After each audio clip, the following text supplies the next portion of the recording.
What's up, y'all? It's your girl, C. Alexandra. You're tuned in to See the Media. What's up, kid? How you doing? How you been? Kid class has joined. I'm just gonna wait for some more people to join, but yeah. What is it like? We got Biden as our president now. Yo, what's up? I got Olivia King music. Well, she goes by Olivia King joining me at 3 p.m., which is now. So, yep, we just gonna wait for some more people to come on here. But how you been? What you been up to? Hi, Olivia. There she is. Okay, so I was just gonna wait for some more people to join. But if you're ready, girl, we can go ahead and get started because I'm sure people will hop on as they come. Been working. Yep, this is the perfect time to do it because even though the city is not shut down, people are still still quarantining, still staying at home, doing their thing. So we gotta go live one day. We really do. I gotta definitely have you on the next show. This is actually the season finale, but at the top of the year, you're definitely gonna be one of my first people because you're really dope at what you do. I thought you said something else, my bad. But all right, there is Olivia. So we're gonna go ahead and get started. Yeah, let's do this. What's up, Gregory? I love Greg. Let me wait at these people. Hello. Hey, Olivia, girl. How are you? I'm great. How are you? You're so pretty. You are too, girl. I'm at my mom's house and I just yelled to her. I was like, she's so pretty. You're gorgeous, girl. I was looking at your promo and I was like, this girl is like popping. So. Oh, geez, thank you. Hopefully you can see me okay. I'm not in my usual setup. No, you are fine. You're fine, girl. I got my mom's antiques in the back. You're fine, girl. No, you're totally fine. I mean, girl, honestly, your talent speaks for itself, so you don't always have to look the part because not that you don't look the part, but I'm just saying if you don't feel like that, it's okay because you're really talented and it shines through you, so it's okay. Oh, thank you so much. No problem, girl. So we're just gonna have a fun, relaxed interview, so nothing too crazy or nothing rehearsed. We're just gonna kind of have a conversation. So you're speaking to another creative, someone who loves music, so feel free to be yourself and just speak freely. Okay, I got you. Okay, so yeah, girl. So I had a chance to listen to a lot of your music. My favorite ones were specifically Peace. I love Peace. What's crazy about that one is everyone says that, especially like recent interviews, and that song is probably like a year old or so. And and not to cut you off, but like the story behind that song is kind of crazy because I had a producer send me that beat. I wrote to it super quick, did a quick little voice memo, and I was like, this is so unlike anything I've ever done. I'm just going to give this to another artist. And then I started playing it for like friends and family, and they're like, no, this is like the best thing you've ever done. You have to keep it for yourself. You can't give it away. And I was like, really? It's just not me. At the time, I was doing a lot of up-tempo stuff, and that was so down-tempo and slow and vibey. And I had just gotten a new manager, and he was like, no, Liv, you have to put this one out. Like, this is the one. So it's funny that you say that. Yes, I love it. It's definitely a vibe. It's more, I would say more of an R&B vibe. Oh, definitely. Like pop. So yeah, and I was doing more pop at the time, and now I've kind of come over more to the R&B side, which is what I love. So I'm happy that people like that kind of stuff. Yeah, you definitely have the voice for it. You have like soul in your voice, obviously pop and soul, but you have the voice for R&B. It's not, I hate to say like the new R&B girls, but you actually have like an authentic sound. You really can sing. So my mom, that's what my mom always played in the house. Like I grew up here, and like that's what my mom was constantly playing. Lauryn Hill, all the like old school R&B stuff. She definitely put me onto that. Ooh, yes, I love Lauryn Hill. Look, she is probably the one person that if I could do a collab with anyone, it would be her. Ooh, girl, that was gonna be one of my questions. Sorry, I'm getting ahead of myself. No, it's okay. Talk freely. I love it. That would be dope. I would love to see that. So, tell me and others who may not know, how did you get started in the industry?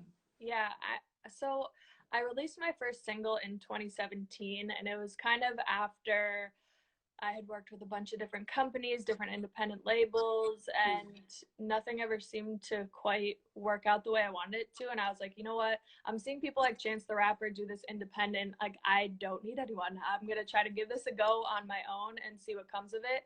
And really, when I got that kick in the butt, like that last final little kick that kicked me when I was down, I was like, you know what? I'm gonna do this myself, and that's what I did. And I just remember that day my boyfriend was like, let's reach out to anyone that you know in the industry, and we're gonna get them on your team. We're gonna put a whole wall full of post-it notes of marketing ideas for your first single. And he really helped me just give that final, you know, go ahead to do this on my own, and that I can do it on my own. So really started in 2017, and I just believe in consistency. And so that's something I've lived by for these past 3 years or so. And I've made it a point to release a single or some sort of project for, you know, every month or two. And really tried to stay as consistent as possible, because we live in a time where it's like, oh, you can be hot 1 second and then they forget about you in 3 minutes. After they finish listening to your song, they forget. So if you're constantly staying top of mind and releasing new stuff and being on top of the trends and on top of what's going on, it's important, especially as an independent artist, because you're doing it yourself. Yes. Oh, wow. You touched on a lot, and just I love it. So let me see how I would break this down. So, okay, shout out to you. I love how you have the support system. You know, not everyone has like a supportive significant other, or their family's not always supportive. My mom is hi, nice to meet you. Oh, y'all are twins. Video bomb. Oh God. No, I love it. Okay. So I love how your family's so supportive of your music, because that's not, you know, you don't always hear that. You know what I'm saying? Some people are very like, yeah. It's kind of crazy because no one in my family is musical at all. Yeah. I don't know if you've seen on my Instagram, but my brother is actually a pitcher for the Yankees. So I feel like they're more into the athletic world, the sports world. They are a little bit more well versed in that. So, but they've always just been super supportive, and you know, whatever I did, maybe I shouldn't put my mom on the spot, but she was even like, you don't need to go to college if you don't want to. And at the time I was like, no, I need to go. Like that's what a lot of friends are doing. But she knew that my path was just going to be a little different than what I would get from college. But I think of it as kind of an investment towards relationships in my life. I met my boyfriend, I met my best friend, I met all my dancers, I met the person that writes all my songs with me, I met producers, and that was all just through going to college. So if nothing else, I made the relationships. Wow. Well, I can tell you have a great personality, so I'm sure that wasn't hard. But, you know, just to have, like, people really loyal, really believing in you, that's, like, a surreal feeling. So, I know. You know, yeah, that's amazing. So, really quick, tell us, like, more about your musical influences. Of course, so definitely Lauryn Hill. My mom, when I'm trying to give her some shout-outs because I know she's listening. I know that feeling, girl.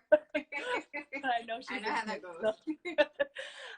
But yeah, my mom was constantly playing R&B in the house, and she always knew that I had kind of a soulful voice, and I always leaned more towards that soul R&B music when I wanted to sing things myself, whether it was in talent shows or whatever. She started out as a stay-at-home mom. Now she works at a school and has a communication director job. But when she was a stay-at-home mom, like, she loved just looking on YouTube for me, finding songs that I could do for the talent shows, and she would always pick those R&B soulful stuff. So she was the one who introduced me to Lauryn Hill, Jill Scott, like you name it. Now we go to all those concerts together and enjoy it. So it kind of came full circle. But I mean, Lauryn Hill, Jill Scott, Aretha Franklin, Michael Jackson, Music Soul Child, Marvin Gaye, like all that. So okay, look, I'm loving these musical. Those gotta be my tops. That reminds me of your song Old Soul a little bit. because your musical influences are like, I'm not saying that artists today aren't authentic, but you're like, your roots musical influences are very well versed in what they've done, very well accomplished. So you can I like your song. tell who people's influences are, just little bits and pieces from their music. I feel like you can tell, like, oh, they're influenced by this or this person or this song. So that's actually something that I keep in mind, because I started producing a lot of my own beats, especially during quarantine, because a lot of producers were like, hey, I need this mental break or whatnot. So I was like, all right, I gotta buckle down and do this myself. So that's a lot of what I do, is I'll take a song that I really like and be like, okay, let me break this down. This was a hit for a reason. So why was it a hit? Was it the lyrics? Was it the production? And I literally break everything down and be like, okay, this is what I see as why it was a hit, so let me try to reproduce this in a way that it feels like authentic to me, and but also has those influences. So that's a lot of what I do with especially production, but sometimes my writing as well. Okay, so I love that. So you produce, well, you can produce your music. You obviously write your own music. Do you do some like engineering? Because I know you said you've been on lockdown, of course, with quarantine. Yeah, that's actually, I've like felt bad for my usual engineer, because I've become to love that, and I just have such a sensitive ear that at first I was like probably annoying him when we first met, because I would give him a million notes and he did a great job, but my ear is just so sensitive, and I'm like, okay, we need to change this, we need to change that. So during quarantine I was like, you know what, to save some coin, I'm gonna try to do this myself. And I mean, there's a lot of things on YouTube that you can learn on how to mix and master your own stuff, and I've just seen, you know, obviously you grow as an artist. And I was listening to all of the Christmas music that I've released in the past, and like the difference between the Christmas music I released 2 years ago to my Christmas single that's actually dropping next week. And I mixed and mastered both of them. It's just such a difference. It's crazy what a couple of years can do to just, you know, really amp up. Oh yeah, when you really practice your craft, you only can grow and become better. So, you know, you're always going to hear or see the difference in your work. Like I know when I first started as a journalist, which was terrible, by the way. So first time I started, and then now, like, of course I still have work to do, but I can see my growth. So yeah, that's, you know, that's completely normal. That means you're growing. That's especially as an artist, it's like old stuff that I work on, I'm like, oh, I'm only into my new stuff now. And there are a couple songs in there that I'm like, okay, yeah, this one was a good one, I'll continue listening to this. But it's just, I mean, it's part of not only being an artist, but just being a person. You're constantly growing. You sound kind of like, are you a bit of a perfectionist? I know I am a little bit. Yeah. Look here, I know especially with my music. My music might be the one thing that I'm so OCD over, and I've tried to become better at that, because there's only so much that you can tweak, and people are going to hear it differently than I do. So I've tried to get a lot better at that, and just being like, well, you know what, it doesn't need to be as perfect as I think it needs to be. So I've tried to get better at that. But yes, I would definitely say I'm a perfectionist, especially in my music. I wouldn't say it's a bad thing. I think it's a good thing to be a perfectionist. I think like Michael Jackson, I believe he was a perfectionist. Definitely him. You know, I can go down the list, but I don't think it's anything wrong with it as long as you're releasing. Yeah, you know what I'm saying? Exactly. I think it's bad when it's deterring you from moving forward in your career, then it becomes a bad thing. If you're nitpicking so much that you're not releasing music because you want it to be so perfect, then it becomes an issue. But if you can work quickly with your perfectionism, if that's a word, then you're good. No, you're totally right. So I think that's the main thing. I think the best people, like the people that's really changed the industry, were perfectionists. That's just my personal opinion. So ain't no problem. So you gotta be a little crazy and OCD, I think, to be in this industry. Yeah. Oh yeah. They always say artists are crazy. So just gotta own it. I'm not denying it. at all. So, okay. So, you clearly have made a lot of success. You are independent, which is amazing. Any obstacles? I know you've had a great, a great support system, but were there any obstacles to get to the point you are now, or even currently? I know we had the quarantine and everything, but you still pushed past that. So, was there anything monumental that you feel like was an obstacle and you kind of overcame it? Yeah, I mean, there have been way more closed doors than open, and sometimes you just got to kick down the ones that are closed on you. I mean, my grandpa always said, if someone tells you no, go ask someone else. And so that's something that I've kind of lived by. And this industry, like, music is so subjective. So someone could think I suck and someone could think that my music's awesome. Like, that's just how it goes. So you can't let it get to you. I mean, there've been so many things. I literally, when I was probably 18, 19, I flew all the way to LA to meet a guy on a park bench that told me that he found Lil Wayne. And then I get there and he's literally sitting on a park bench, and I flew all the way there. And I'm like, oh my God, like, is this guy homeless? He didn't do anything. All he wanted to talk about were Philly cheesesteaks. And I'm like, I just flew from the East Coast all the way to the West Coast for you to say that you found Lil Wayne. But I mean, obviously I've learned a lot since that point, that you just can't take people's word, unfortunately, in this industry. There's nothing that really says like, oh, you're official, unless you work for a label. Even then, like, there have been so many people that say they work for labels and they don't. And they be like, they're like the ones that I don't even know, girl. They probably have like the secretary position. Not that it matters, but I'm just saying they have no, but like I feel like so many people have the like senior vice president title in their bio on Instagram at Sony or at whatever. And I just used to think like, oh, these people are probably telling the truth. I'm a young girl.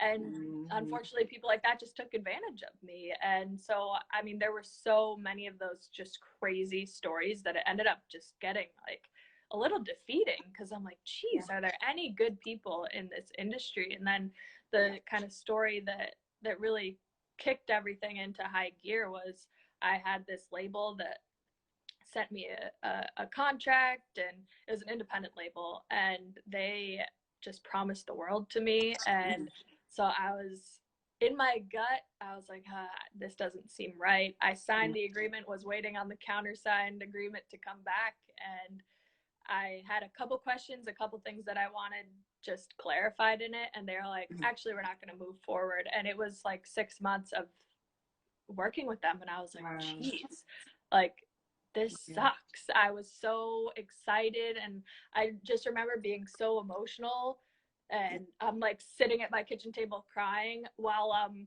on my computer trying to figure out what I'm gonna do next. Like, you can't let it get to you. Like, you can feel those emotions, but you can't let it get to you. And so that in 2017, when that happened to me, and all these things were promised and then just swept right out from underneath me, I was like, you know what?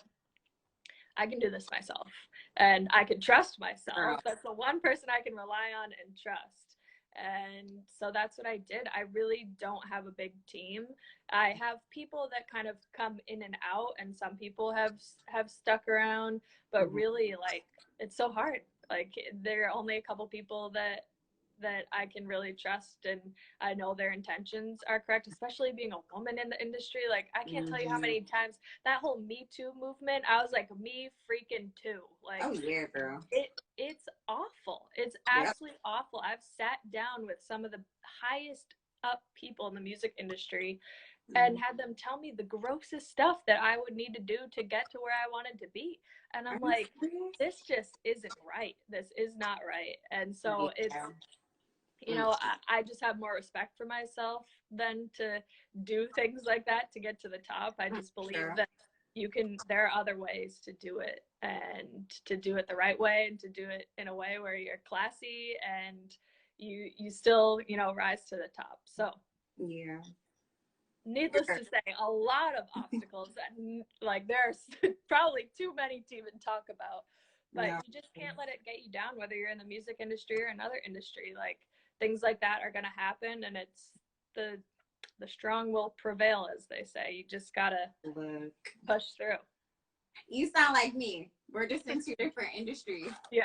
Technically. But they're synonymous. They're like, yes. You know, the entertainment industry as a whole is interesting. I wouldn't wish it, like, I'm hoping that this sounds so bad. I love it and I wouldn't want anything else for me, but like for my kids, I'm like, please God, let them not have any talent. Look here, when I tell you, I say the same thing. I'm like, why can't I have just been normal? Like, not, I hate to say not normal. You know what I'm saying? Like, I love and hate it. I have a love-hate relationship with it. I wouldn't want anything else, but it's like my mom, something that she always says is like, normalcy is underrated, and it's true, because there's a lot to say for just being a normal ass person, but I wouldn't want it any other way. This is my dream, and I can't picture myself any other way. Yeah, I think, and you probably had this experience. It's like, you ever felt like you probably had, I don't know if you've ever had like a regular job somewhere, like, you know, right, and you ever just felt like your spirit was like shrunken, like you just didn't fit, or like you, girl, and then it's like at that point, you know, it's like, this is not for me. This is not me. No, I made it a point, like, now I work for myself, and it's very rewarding, but it's very difficult. Like, I don't think a lot of people realize how much goes into working for yourself. Like, when you have to pay yourself every month and you're like, oh, this month wasn't good. Some months are like, you're on top of the world. And then some months you're like, shit, should I do what this? The heck? Like, maybe I should now. but there, you know, you have those moments. So I mean, I've definitely had that, and just a 9-to-5 job isn't for me. I mean, they're awesome for some people. Like, I'm not saying that there's anything wrong with it, but just for me, I just have so many dreams and aspirations that I don't want a ceiling on how high I can go. Girl, look, we gonna be friends down the road. I don't know how it's gonna happen. We're gonna be friends. Where are you? I feel like I'm talking to myself. Where are you from, by the way? I'm from Philly. Oh, are you? I know sometimes I have like a little southern, because I've been down here long enough. So it varies. It depends who I'm around. But yes, I'm originally from Philly, but I have been down here for about almost 11 years now. So Atlanta. Wow. Sorry. Yeah, that's crazy. Yeah, girl. So that's what I was gonna ask you. So how do you balance work life and just living, being social? You know, I know it's hard right now for everything, but I mean, for me, I am definitely textbook workaholic. Like, I enjoy working. Like, that, for me, my fun is working, and my boyfriend, my mom, anyone that's around me all the time is like, you need to relax. You need to learn how to take breaks. You're stressing yourself out, but like, that's what I enjoy. It doesn't feel like, when you're in a 9-to-5 that you don't like, or you're just in any job that you don't like, you want to try to put in as little hours as possible. So a lot of the people around me that have 9-to-5s, they're like, oh, this sucks, I'm worn out, I don't, but when you're doing something that you love, it doesn't feel like work. And especially when you work for yourself, it's like, I gotta go as hard as possible. This ain't no 9-to-5. This is like sun up to sundown, from the time I open my eyes to the time I go to sleep, you know? Yeah. So it's a lot. It's a lot. Yes. So, but you know, because I know it's a lot, but you have accomplished a lot. So, like, can you hear me? Yeah, sorry, I was getting a call. I ignored them. Oh, I was like, okay, I saw your mouth moving, but I didn't hear anything, so I was like, okay, so no, it's cool. So, like, you having a partnership with Triller is super dope. So you've been featured on multiple Spotify playlists, like Release Radar, Discover Weekly. Yes. And one of your songs got featured on Stranger Things. Yeah. That's crazy. Yeah, it was pretty cool. So tell us how it like happened. Like, how does I know obviously you have a team, and clearly they're working very hard. So shout out to them, keep them around. But I guess, what was that feeling like for you? Because since you put in so many hours, how was that feeling for you? Yeah. So I mean, it's always nice to have kind of those little things you can put on your resume. It's like you work so hard through the year and you're like, oh, I'm not to where I want to be. And then you kind of look back and you're like, oh, but this happened and this happened and this happened. So it's cool to look back on that. But with the Stranger Things thing, it was actually a producer that I worked with, and he was like, hey, the kid from Stranger Things is doing this big campaign. They need a song. And I'm like, all right, well, what do you want it to be about? And he's like, I don't know, just look at the hashtags in his Instagram bio. And I'm like, that's all you're giving me? Like, I have no idea what this campaign is for. You're just giving me hashtags in an Instagram bio. So I went and looked at his Instagram bio. It said, hashtag be your biggest fan, hashtag embrace your face. So I'm like, all right, this has to do with self-esteem. This has to do with, you know, being confident with yourself. So I'm like, all right, gave it a go. I wrote this song called Keep It Moving, and I sent it, I literally wrote, recorded it, sent it back to the producer in like 30 minutes. It was one of my quickest writing sessions ever. And sent it back to him, and I was like, hey, let me know if he likes this vibe. And so he's like, all right, cool.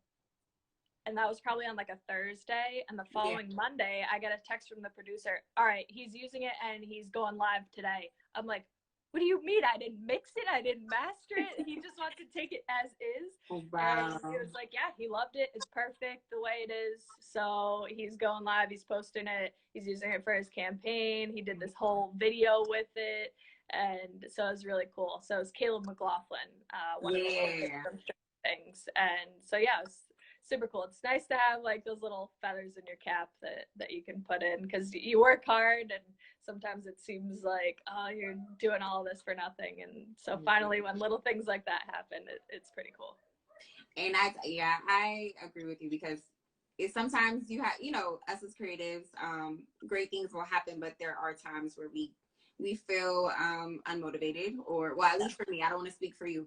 But, you know, there's times where you feel unmotivated, or you're like, it might be like one of those moments where everything's kind of quiet. And you're like, okay, what's next? Like, you know, especially when you're a workaholic. I feel like that happens to me like every month. I'm like, all right, so what can I put in my planner next? Like, you know, I'm always doing my to-do list. If I don't have things on my schedule, I feel like, do you feel like I'm a loser? When are you? Okay, when's your birthday? Because now I'm talking about stuff for real. April 19th. I'm an Aries. Okay, so I'm a Pisces, but I don't know if you believe in like you know, people talk about like the moon sign and all. My boyfriend's a Pisces. Really? Oh. So maybe we're compatible. I don't know too much about it, but my moon is in Aries, so I'm very like the Pisces side of me is very passionate, creative, but the Aries side of me is like, everything has to be perfect. Yes, crazy. That's me. Yeah. So, all right. Well, girl, you've answered a lot of my questions just by being you. So I appreciate that. But I guess my last one is, okay, anyone who's watching this who really wants to break into the industry, but is just really, you know, unsure of how to go about it, or they're even unsure of how to start, you know, what advice could you give them? Let's leave this interview on a high note. Yeah, so Instagram has really changed the game for me. I decided to just really brand myself, and that has obviously taken a while to find myself as an artist and as a brand. But Instagram is right at your fingertips. It's free for anyone to use. You can post whatever you want on there, and I've used it. So what I've done in the past 2 years is I reach out to 10 new people a day that I find on Instagram. So I saw Wiz Khalifa do something like that. His was like intense. It was like 100 people a day on Twitter when he first started his career. And that's what really helped him get to the next level. And I was like, all right, I can easily do that. So whenever I come across someone on Instagram that looks interesting to me, like you, thanks, girl. I reach out to them and I'm like, you know, I give them a little bit of backstory on myself, and I see where we can align and we can partner. And back in the day, you had to be in major cities. You had to be in New York City. You had to be in LA to move forward in a career. And now it's like you can do so much from home. So don't limit yourself being like, oh, I live in a small town. What am I supposed to do here? No, like change that mindset, because I've chosen to still stay in my small town. You can travel, but there's so much that you can accomplish, and there's so much to be said for like being happy. And so if it makes me happy to be around my family, like that's where I'm gonna be. I've had so many instances where I'm like, oh, should I move to LA? Should I move to New York City? And I'd be spending so much more money and be living so much less lavishly, I guess you would put it. And I wouldn't be around family, and family is so important to me, but my career is also so important to me. So to be able to have both is awesome. So don't limit yourself based on your location. It does not matter. The internet can reach far and beyond what you could physically. So I always put a limit on myself in the beginning, like, oh, I need to be in this location to be successful, but that is just so not true. And I don't know if you follow Gary Vee at all. I think I know. Yeah. He's very like edgy, motivational speaker. Yeah, I love him. I saw him at a conference. But he was saying something like along the lines of what I'm saying, and that's when I really started reaching out to those 10 people a day. He's like, DMing on Instagram is a game changer. You can your Instagram page is your resume. So if I reach out to someone and they're like unsure of if they want to respond back to me, or if they are interested or not in working with me, they can go right to my Instagram page and be like, okay, she's done this, this, and this. All right, I like her music, I like her vibe. They can see all of that before even responding. So it's almost better than being in person with someone, because in person you could be like, hey, I'm this, this, and this, but can you really back it up? Like on your Instagram, you can prove that, and they can see that before even taking the next step to getting to know you. So, I mean, long-winded answer, but no, I love it. Long story short is don't limit yourself based on your location. If you think, oh, I can't be this because I live in a small town, wrong. Like you can be anything you want, especially with the internet, and take advantage of apps like Instagram and Facebook and TikTok. I mean, any of the social media apps, just give it a try, and then when something starts working, move your attention towards that. Like for me, TikTok was really working for me like a year or two ago when they came over from Musical.ly to TikTok. It was really working for me, and they had actually reached out to me directly, and I was like, hey, we saw you had a Musical.ly account, but you haven't used it in a while. Now we're TikTok, and we're really trying to push artists on there. So I actually went into their office in LA like a year and a half ago, 2 years ago now, and they were this was before Old Town Road blew up and Lil Nas X was and they were trying to explain to me like, hey, we're trying to take this from not just a lip syncing app, like we're trying to take it to be way more than that for artists. Like we're really trying to capitalize on musicians and exploding their careers. And I was kind of like, yeah, all right. And then 6 months later, Lil Nas X with Old Town Road absolutely exploded, and it changed the music game. Like now people are finding new music on TikTok, and that's how, like, it's not like it's crazy. It's changed the game. So I was really gung-ho TikTok. Then Instagram Reels came out, and I had talked with Instagram a little bit about it, and they gave me early access to it, which was awesome. And again, I keep shouting out different people in my life, but my boyfriend was the one who was like, if they're giving you early access, just post a ton on there before anyone else is posting on there, because they'll probably be pushing your stuff. So I was like, yeah, you're right. True. And so I started posting daily on there for like a week or two before Reels were even a thing, and they were like getting some decent traction. And then once everyone had Reels and they had access to my Reels, and they were like one of the first ones on there, then they blew up. So then I'm like, okay, let me shift my focus to Instagram Reels, and Instagram Reels has been growing my following like crazy. Like anyone that I see their page and they don't have Instagram Reels yet, I'm like, do it, because no, do it. Like it's crazy. The piece of advice that I give to people is Instagram Reels is like more into your personality, and then like, so I'll do stupid little comedy skits on there, and they get to see me more as a person than just as an artist. But if they see it and they're like, oh, this girl's funny, let me go check her out, and then everything on my actual feed is music, they're like, oh, and she sings, let me check it out. And then they're like, oh, you know, so like I'm pulling from all different places, and that's kind of been my strategy of like not just doing reels that are only music focused. It's like, let's try to tap into this and this and this and this, and then when they like that video, they come over to my page and they're like, oh, and she sings. Wow. And then they get into my music. So I've been able to grow my following really quickly just over the past month or two that Instagram Reels has been out. It's been a game changer for me.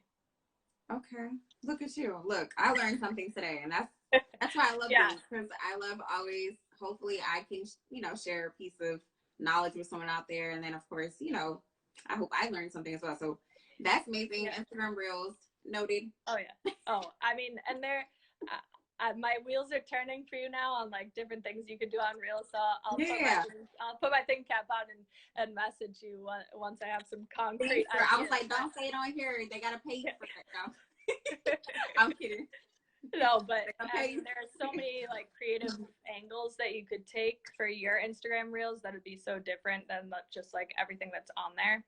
So I mean, anyone that's trying to build their Instagram or just their career in general, I mean, Reels, Instagram pushes all of their new so they push whatever's new features. Yeah, whatever's new features. That's the word I'm looking for. New features on the app. So if you're using that, they're pushing you.